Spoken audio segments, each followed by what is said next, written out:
just had Robert Glasper on stage with you just a second ago. Yeah. Shout out to the homie Robert. Yeah. All right, big ups. Robert.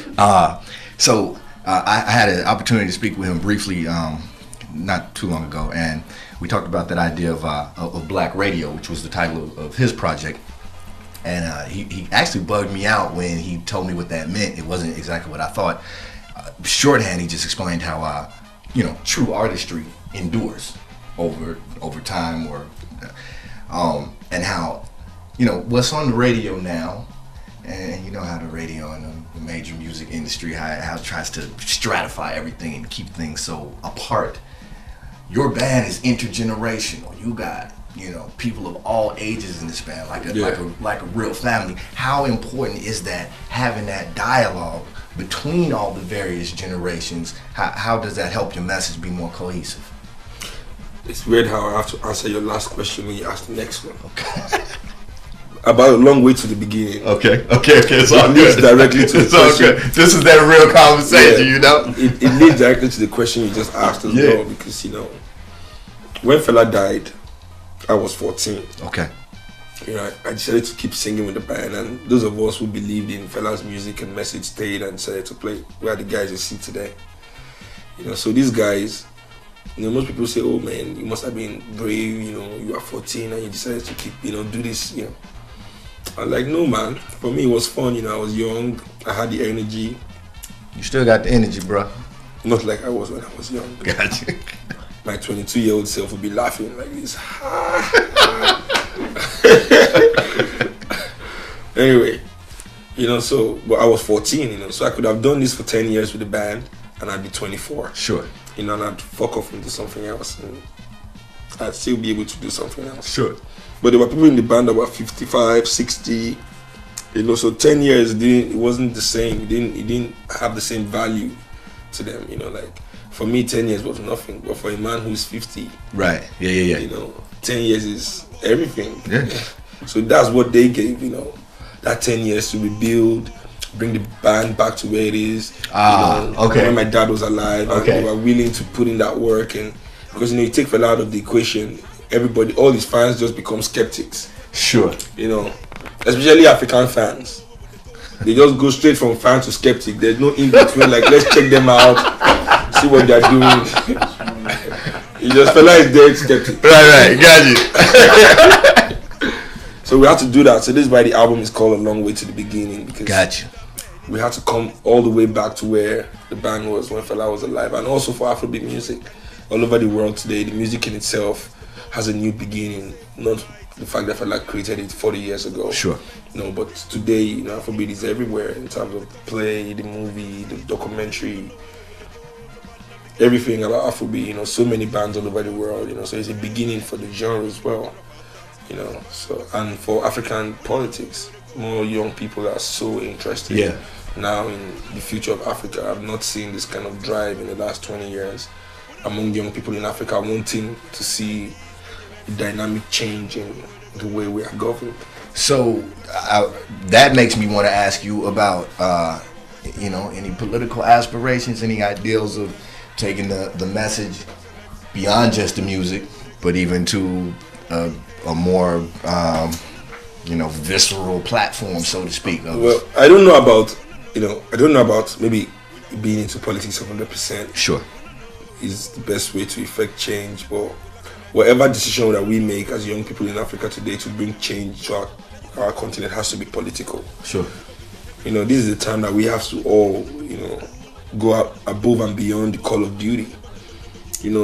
Any great nation in the world, you hear about men, a group of young people then who were selfless, who sacrificed themselves, went above and beyond to create, to unify, to grow and bring about development to their nation and their people.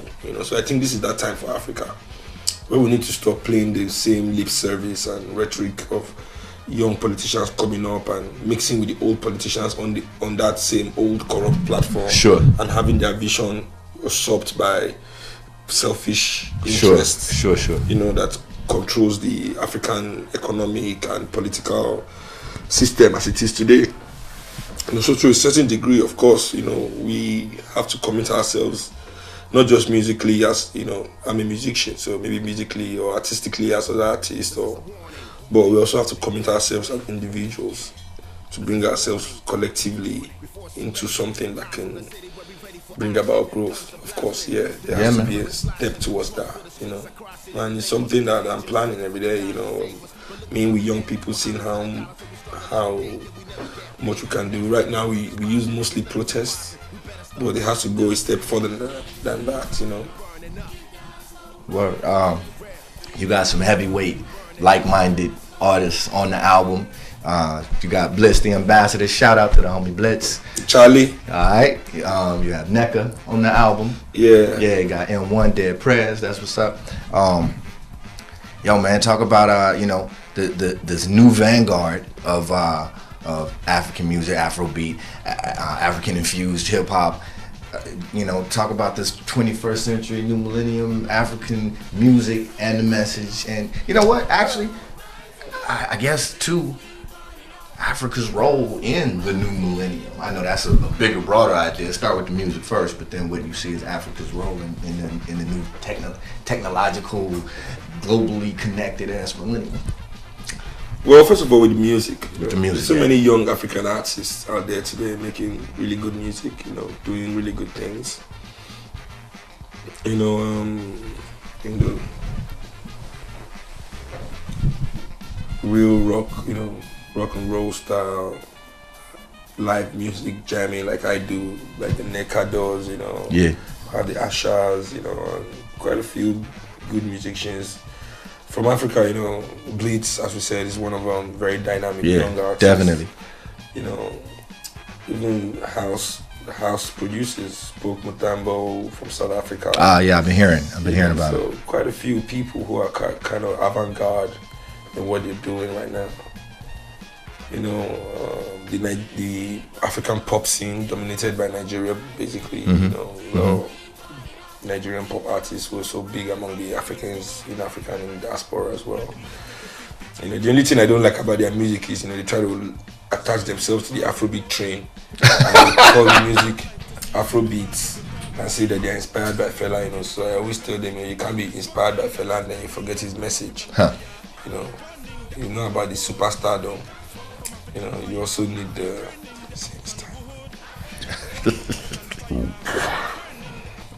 but you can't leave his message out of it. Sure. Sure, they intertwined. Yeah, so for me that's the only thing that I do not understand about that, Afrobeats thing. But as Afropop, it's really, for me, kind of interesting new African sound, for young people to dance to in the clubs. Yeah. Yeah, and what is important is that we as young Africans bring our music to the world in a way that the world has to like it for the same reason that we like it. Sure. Not because it is something not to exotify not some exotic thing that they just want to collect and use as a passing phase that then they come on with it, man. Erase at some point. It has to be something that we are able to sell in such a way that they accept it just the way we accept Western music as our music in Africa. The way hip hop dominates our airwaves in Africa and European artists, this is how we have to sell our music. A lot of young African musicians don't understand that. They try to want to, get into the American system, by Americanizing themselves. But it can't work because there are a lot of young Americans that don't have to Americanize themselves that want to make it. So they're not going to let you come from Africa and Americanize yourself. They make it before them. Sure. It's going to be hard. So I think that's mainly the only setback to a few things happening in terms of African music coming directly out of Africa. And in terms of our role in the world today, I believe, Africa, because the whole of African politics, it's a bit jaded right now, and not right now, but for a long time. Okay. With the way it's been set up. And as I said, young people in Africa today, we have the chance to, really have a very advanced political system, because we can set up our politics by taking the best of everything that we see in the world today. because the solution to an equal society exists in the world, but not in one place. It exists in different ways in different societies. And the best step for young African people to take is that when we begin to write our own constitution and our own laws, not what was imposed on us or forged by agents of Western corporations and governments who rule over us in Africa now. I hope we'll be able to, incorporate these great ideas from all over the world into one strong document that could be a shining light to the world, that could actually be Africa's biggest contribution to humanity, because most places have reached empire, reached their political strength. I believe Africa can, with the right government in one African country who can pick these ideas from all over the world and write a really, really plural document, this could be a gift to the world. That's what's up. Yeah. Hey, man. Thank you so much, dude, for sitting and vibing with me for a minute. Oh, you know what? No, I wanted to save the absolute most important issue to talk to you about for last. Okay, let me sip on my apple juice. Yeah, go. So what's up with the shirt, man? With the taking the shirt off, dog. At first I was gonna set this interview up. I wasn't gonna wear a shirt either. I was just gonna wait, like, yo. Yeah, but jumping on stage a lot, you get hot. So you just have to take your shirt off, get some air, so you can keep the show going. That's what's up. You just get hot on stage. And I work out. So what's the point of working out if you can't show it off a little bit? That's why I did not take off my shirt, actually. So yeah, that ain't the only reason, but that was a primary one. So, hey, boy, thank you so much, man. My pleasure. For sure. Yo, Seun, y'all. Bye.